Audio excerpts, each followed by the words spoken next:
Assalamualaikum warahmatullahi wabarakatuh. Perkenalkan, nama saya Irwan Seprio, kelas PKO 3A, NIM 2005126080. Baiklah, di sini saya akan menjelaskan tentang mental training untuk atlet. Mental training untuk atlet. Muncul pengertian mental training berawal dari konsep mental itu sendiri yang diungkapkan oleh Draper 1971, yaitu mental adalah keseluruhan struktur dan proses-proses kejiwaan baik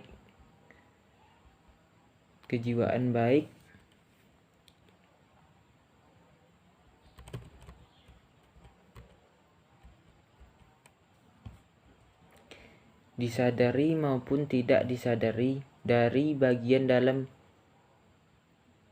plus yang berorganisasi. Ungkapan lain muncul dari Unestal pada tahun 1988 mengenai pengertian mental training. Unestal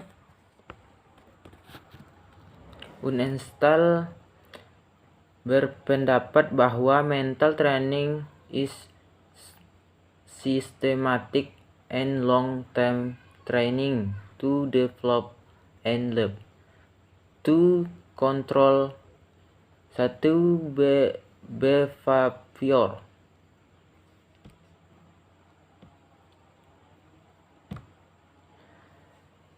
Dua performer emotion mode state bodily force demi dapat meningkatkan prestasi atau performa olahraganya. Seorang atlet perlu memiliki mental tangguh sehingga dapat berlatih dan bertanding dengan semangat tinggi, dedikasi total, pantang menyerah, tidak mudah terganggu oleh masalah-masalah pribadi untuk dapat memiliki mental yang menurun karena faktor kesalahan teknik. Maka persepsi atlet terhadap kemampuan dirinya juga akan berkurang. Jika kesalahan ini tidak teridentifikasi dan tidak segera diperbaiki, maka dampaknya akan menetap. Akibatnya, kemampuan atlet tidak meningkat dan hal tersebut lama-kelamaan bisa menimbulkan sikap negatif, misalnya kecewa terhadap prestasi olahraganya. Berikut adalah beberapa jenis latihan mental atau mental training yang dapat dilakukan seorang atlet. 1. Membuat catatan harian mental log. Catatan latihan mental merupakan catatan harian yang ditulis setiap atlet selesai melakukan latihan pertandingan atau acara lain yang berkaitan dengan olahraganya. Dalam buku catatan latihan penting dan relevan oleh atlet, catatan ini semestinya dapat menceritakan bagaimana atlet berpikir, bertindak, berkreasi, juga merupakan tempat untuk mencurahkan segala perasaan negatif jika melakukan kegagalan atau tampil buruk. 2.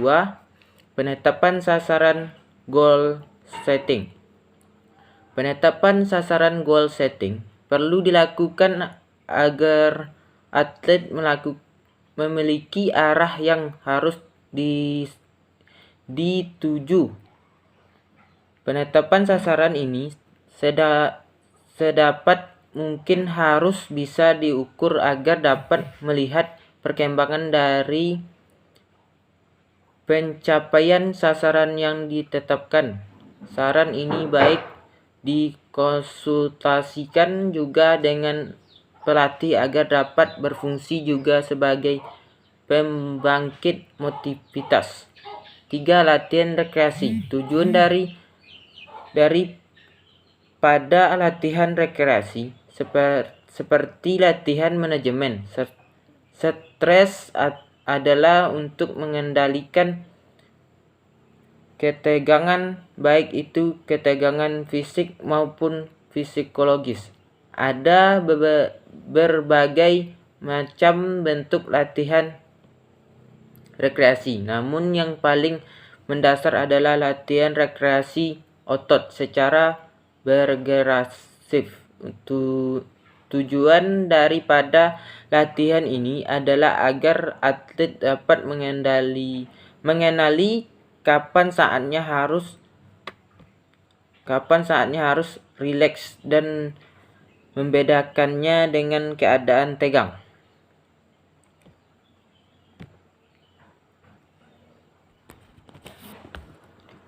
Latihan visualisasi mental imaging merupakan suatu bentuk latihan mental yang berupa pembayangan diri di dalam pikiran. Manfaat pada latihan imagery antara lain adalah simulasi dalam pikiran dan latihan bagian atlet yang sedang rehabilitas cedera di dalam imagery. Si atlet pendengaran, berabaan, penciuman, pengecapan untuk dapat menguasai latihan imagery. Seorang atlet harus dapat mahir dulu dalam melakukan latihan relaksasi. 5. Latihan konsentrasi. Konsentrasi merupakan suatu keadaan di mana kesadaran seseorang tertuju kepada suatu objek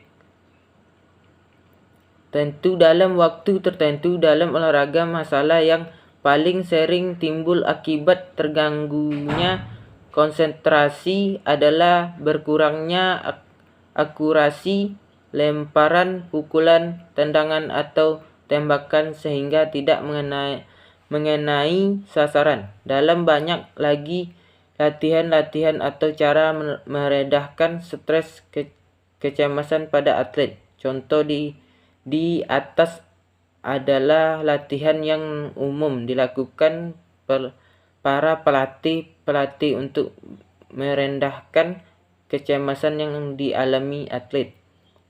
6. Saran bagi pelatih: sebaiknya lebih memahami psikologis atletnya, karena pada saat pertandingan tidak hanya teknik atau taktik yang digunakan, tetapi mental seorang atlet sangat diperlukan untuk menambah rasa kepercayaan diri atletnya pada saat pertandingan. Bukan proses latihan teknik yang diinginkan, tetapi bagaimana seseorang atlet bisa mengendalikan perasaannya.